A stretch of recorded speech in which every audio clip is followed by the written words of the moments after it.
സൂര്യനിൽ നിന്നും രണ്ടാമത്തെ ഗ്രഹം, സൗരയൂഥത്തിലെ ഏറ്റവും തിളക്കമുള്ള ഗ്രഹം. ഒരു നക്ഷത്രമല്ലെങ്കിൽ കൂടിയും പ്രഭാത നക്ഷത്രമെന്നും പ്രദോഷ നക്ഷത്രമെന്നും ഈ ഗ്രഹം അറിയപ്പെടുന്നു. സൗരയൂഥത്തിലെ ഗ്രഹങ്ങളിൽ വെച്ച് ഏറ്റവും ചൂടേറിയ ഈ ഗ്രഹമാണ് വീനസ് അഥവാ ശുക്രൻ. പല നൂറ്റാണ്ടുകളായി മനുഷ്യർ നിരീക്ഷിക്കുന്ന ഒരു ഗ്രഹമാണ് വീനസ്. ഭൂമിയുടെ ഏറ്റവും അടുത്തുള്ള ഗ്രഹമാണിത്.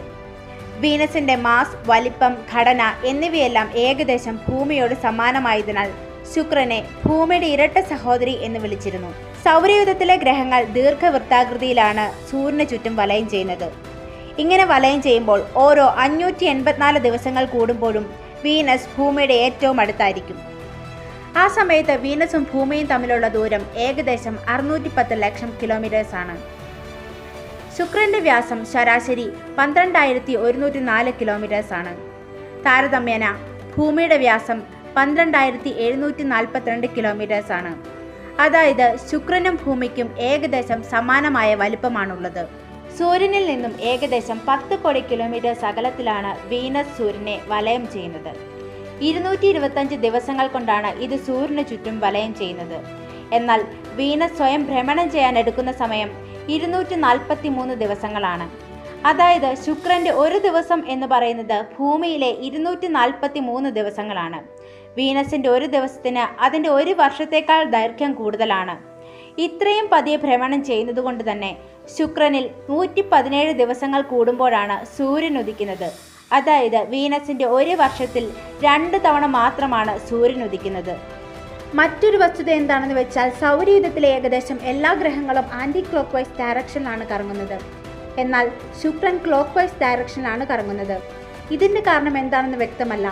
സൗരയൂഥത്തിന്റെ ആരംഭഘട്ടത്തിൽ വലിയ ഒരു ബഹിരാകാശ വസ്തുവുമായുള്ള കൂട്ടിയിടിയുടെ ഫലമായി ദിശ മാറിയതാകാം എന്നാണ് നിഗമനം. ശുക്രൻ ക്ലോക്ക് വൈസ് ഡയറക്ഷനിൽ ഭ്രമണം ചെയ്യുന്നതിനാൽ സൂര്യൻ അവിടെ പടിഞ്ഞാറുദിക്കുകയും കിഴക്ക് അസ്തമിക്കുകയും ചെയ്യുന്നു. സൗരയൂഥത്തിലെ ഏറ്റവും തിളക്കമുള്ള ഗ്രഹം ശുക്രനാണ്. കാരണം ശുക്രൻ അതിലെത്തുന്ന സൂര്യപ്രകാശത്തിന്റെ ഏകദേശം 70% പ്രതിഫലിപ്പിക്കുന്നു. കൂടാതെ രാത്രിയിൽ ഭൂമിയുടെ ആകാശത്ത് ആദ്യം ദൃശ്യമാകുന്ന ഗ്രഹം വീനസ് ആണ്. സൂര്യോദയത്തോടെ അവസാനം അപ്രത്യക്ഷമാകുന്ന ഗ്രഹവും ഇതുതന്നെ. അതുകൊണ്ടാണ് ഇത് പ്രദോഷ നക്ഷത്രമെന്നും പ്രഭാത നക്ഷത്രമെന്നും അറിയപ്പെടുന്നത്. സൂര്യനോട് ഏറ്റവും അടുത്തുള്ള ഗ്രഹം മെർക്കുറി ആണെങ്കിലും ഏറ്റവും ചൂടുള്ള ഗ്രഹം വീനസ് ആണ്. കാരണം ശുക്രന് വളരെ കട്ടിയുള്ള ഒരു അന്തരീക്ഷമാണുള്ളത്. ഭൂമിയുടെ അന്തരീക്ഷത്തെക്കാൾ 90 മടങ്ങ് കട്ടിയുള്ള അന്തരീക്ഷമാണ് വീനസിൻ്റേത്. ശുക്രന്റെ അന്തരീക്ഷത്തിൽ ഏറ്റവും കൂടുതലുള്ള വാതകം കാർബൺ ഡയോക്സൈഡ് ആണ്. കൂടാതെ സൾഫ്യൂറിക് ആസിഡിന്റെ കട്ടിയുള്ള മേഘങ്ങൾ കൊണ്ട് മൂടപ്പെട്ടതാണ് ശുക്രന്റെ അന്തരീക്ഷം. ഇങ്ങനെ ഒരു അന്തരീക്ഷമുള്ളതിനാൽ സൂര്യനിൽ നിന്നും എത്തുന്ന പ്രകാശം അവിടെ തങ്ങി നിൽക്കുകയും ഗ്രീൻ ഹൗസ് എഫക്റ്റിന് കാരണമാകുകയും ചെയ്യുന്നു. ഇതുമൂലം വീനസിന്റെ താപനില ഉയരുകയും ഉരുകുകയും ചെയ്യുന്നു. വീനസിന്റെ ശരാശരി താപനില 460 ഡിഗ്രി സെൽഷ്യസ് ആണ്. ശുക്രന്റെ എല്ലാ പ്രദേശങ്ങളിലും എപ്പോഴും ഉയർന്ന താപനില തന്നെയാണ്. നമ്മുടെ ഭൂമിയിൽ മഴ പെയ്യുന്നത് പോലെ തന്നെ വീനസിലും മഴ പെയ്യുന്നുണ്ട്. എന്നാൽ അവിടെ പെയ്യുന്നത് സൾഫ്യൂറിക് ആസിഡിന്റെ മഴയാണ്. വീനസിലെ മഴ നിലത്ത് വന്ന് പതിക്കാറില്ല. അതിനു മുമ്പ് തന്നെ ഇവ നീരാവിയായി തിരിച്ച് മേഘമായി മാറുന്നു. ഭൂമിയെ പോലെ വീനസിനും ലോഹം കൊണ്ട് നിർമ്മിതമായ ഒരു കോർ ഭാഗമുണ്ട്. വീനസിന്റെ ഏകദേശം 25% മാസം അടങ്ങിയിരിക്കുന്നത് ഈ കോറിലാണ്. വീനസിന് മാഗ്നറ്റിക് ഫീൽഡ് ഉണ്ടെങ്കിലും അത് വളരെ ദുർബലമാണ്. വീനസിന്റെ ഉപരിതലത്തിൽ ധാരാളം അഗ്നിപർവ്വതങ്ങളെ കണ്ടെത്തിയിട്ടുണ്ട്.